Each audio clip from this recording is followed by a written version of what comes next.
Hello beer tubers and welcome to another beer review with me, Peter, the master of hopping, the one that I've been damn excited about making because this is Amager's rebrew of Batch 1000. Batch 1000 and also Batch 2000, the celebration of 2000 batches at Amager's. But Batch 1000 back in the day was one of my all-time favorite Danish IPAs. It's a West Coast IPA with loads of, bright, citrusy and dank hops. I loved that beer to bits. It was one of the beers I drank the most back in the day. I got these beers at Ølkassen. You might know the web shop. I've gotten beer mail from these guys a few times before. They sent this out along with a few other beers. So check them out. Link for the web shop is down below. So it'll be fun to try this. These guys also, as well, Ølkassen, I think they currently got a lot of American stuff. I think they still have some of the Cycle barrel-aged beers that were sold out on Beer Dome, actually. But last time I checked when I ordered these, which is now about a week ago. But they're quite fresh. These were released around 2 weeks ago or so. So, super fresh IPAs, which is awesome. This was first released, Batch 1000, in 2015 at the Mikkeller Beer Celebration, as it was called back then. And, since then, they brewed it like crazy. And it says here that it's, something about like the age of haze. They believe that most IPA drinkers, even though a lot of people want hazy beer now, they will recognize this as a good IPA. And I sure hope hazy drinkers who haven't had this will, because I think it's phenomenal.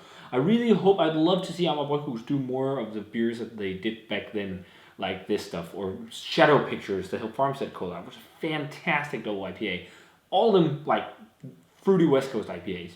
They excel at that style, so I'd love to see more of these kind of beers being brought back.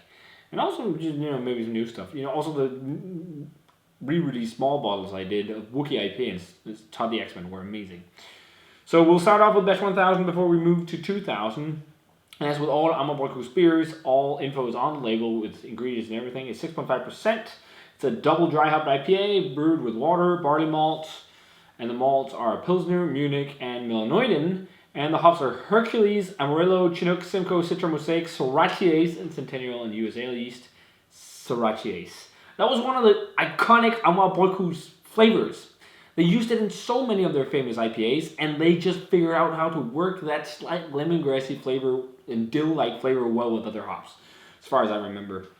Just Michael had this, and he was like, get on it ASAP, dude. It's so nostalgic, and it's so fucking good. So let's do it in proper glassware. Beer tastes better from proper glassware, you guys know if you follow Josh Arcade. Let's see here. So it is actually lightly hazy. I think it's mostly chill haze. Interestingly enough, Batch 2000 doesn't look the same like in terms of haze, and it's also maybe just a shade lighter.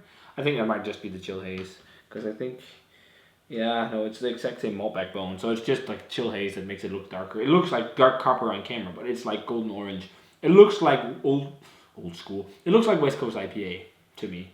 Nice white head. Let's check out the aroma for the first time in ages on Amager's Batch 1000.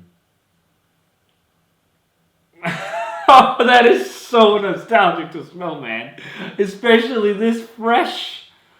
Whew. This just takes me back to going to NBCC and, hanging out in, I think it was in Spa-Sachen back then, wasn't it? Was that before they moved it? I think so.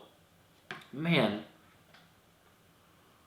It's just iconic, classic Amager beer. It has like this super bright, dank, pineapple-y, grapefruity, citrusy vibe, and then this cool Srirachaise, lemongrass, dill-like spice. It's subtle, but I think of it as like the interesting sharpness of bright flavor that you get in something like Nelson. Just it's more towards a lemongrass thing.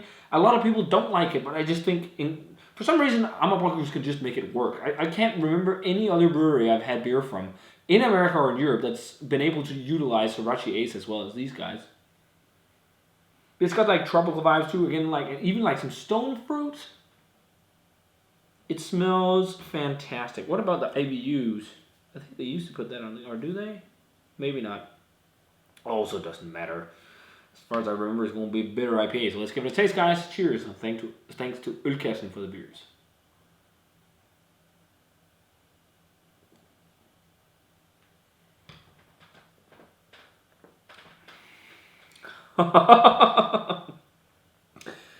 I wish more people would make IPAs like this again.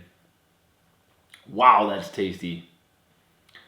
That is such a breath of fresh air from haze, too. This is fucking dope IPA, and I don't give a shit what people think. This is dope IPA. I've missed this beer so much more than I thought. Like, it's one of those beers that kind of dropped off the radar. They did a few batches of her kegs only and stuff, and then gone for a while. But just thinking when I saw this, like, whoa, man, I actually really missed this beer. And I totally did. This is fucking great West Coast IPA. Amager probably makes the best West Coast style IPA in Denmark. I mean, they just nail it on the more classic IPA. It's got a really, like, first up front, very subtle bitterness, and then it just grows and lingers in the aftertaste. Like, you're left with like this like really nice pithy grapefruity bitter finish. And this is a total crusher. All that dryness and bitterness just makes it like a beer you can drink pint after pint after pint of. You just smash this. And I've done that at Fermentor way back in the day with my friends when we've been to Copenhagen, whatever. Whenever this was on, it was like smash, smash, smash. Because it was just such a fruity and drinkable West Coast IPA. For me, I think I could drink this boatload more than a hazy IPA.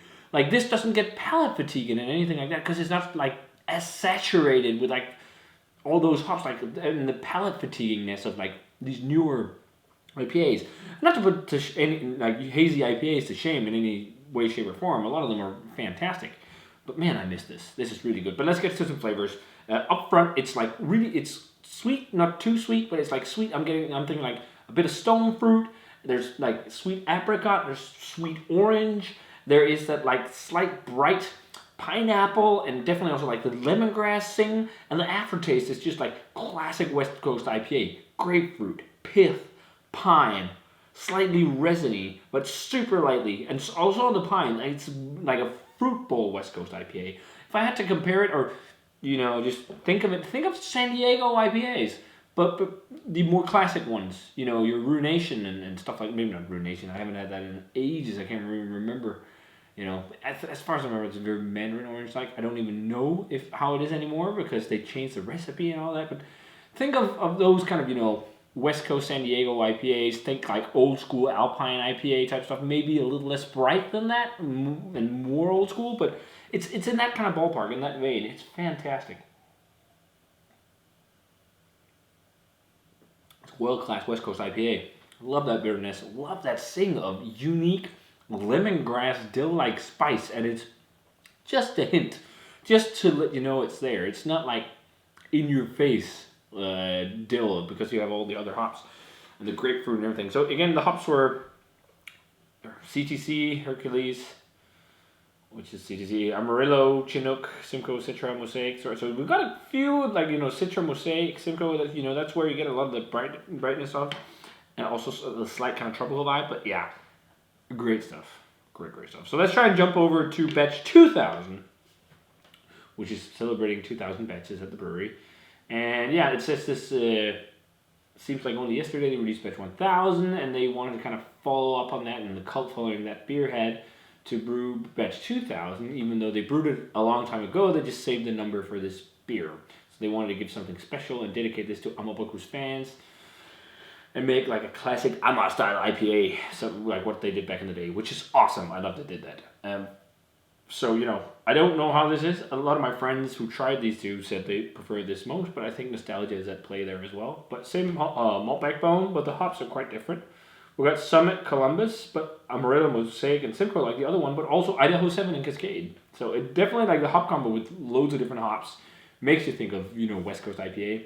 And this is a little bit stronger. It's 7%. So the color is the same as the other one. It's just without much haze, chill haze.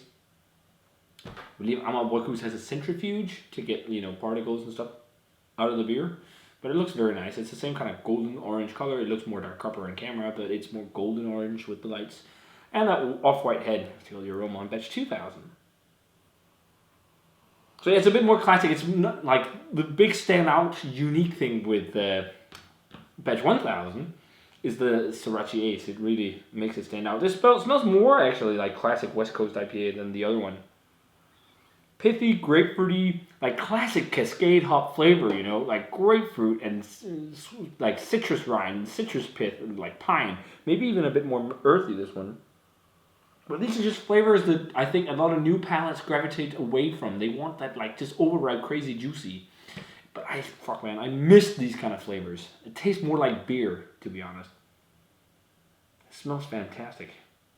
I will say I like the aroma on the other one more. But yeah, a bit more sweet, kind of orangey vibes on this too, but it smells nice. Maybe not as stank either, but let's give it a taste. Cheers, and again, thanks to Urkessen.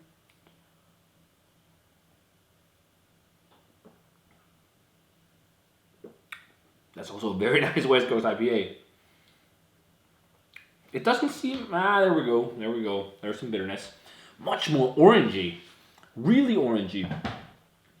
So it reminded me a bit of like an imperial version of Happy Birthday.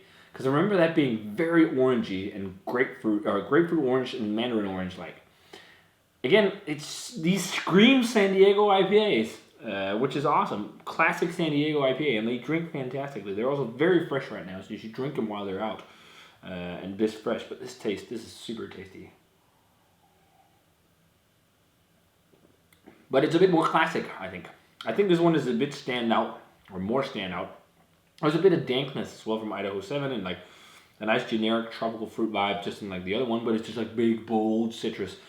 Loads of orange, loads of grapefruit, and then like on the aftertaste it turns into like the pithy, rindy flavors, and then you get like the pine, and also more of like a hint of earthiness. Again, earthiness isn't too much on either of them. But wow. Iconic, classic, fresh tasting West Coast IPAs. In terms of malt, it's just a little bit of a bready, biscuity malt backbone. It's nothing crazy. A little bit of sweetness from the Millinoiden, and I guess somewhat of biscuitiness from the Munich malt as well in there. It's like pretty good base, a nice dry base as well for all the hops to shine. Like what you want in a West Coast IPA, like nice dry base, hops shine, bitterness shine. It pops, it dries out, and makes you go for another sip. That's why one of these styles were so crushable, and everyone wanted them back in the day. You just go pint after pint because they're so nice and dry and like non-palate fatiguing. Unless, of course, you had like the crazy doubles and whatnot. But yeah, both are phenomenal beers. But I definitely prefer Batch 1000. But I should get a glass, an extra one, and do a cuvee. Batch 1 plus 2 or something. 1K plus 2K. So here we go, cuveeing it up. About 50-50 of each. Yeah, it smells quite nice. It subdues the lemongrass character of the Sriracha just a little bit, but it smells nice.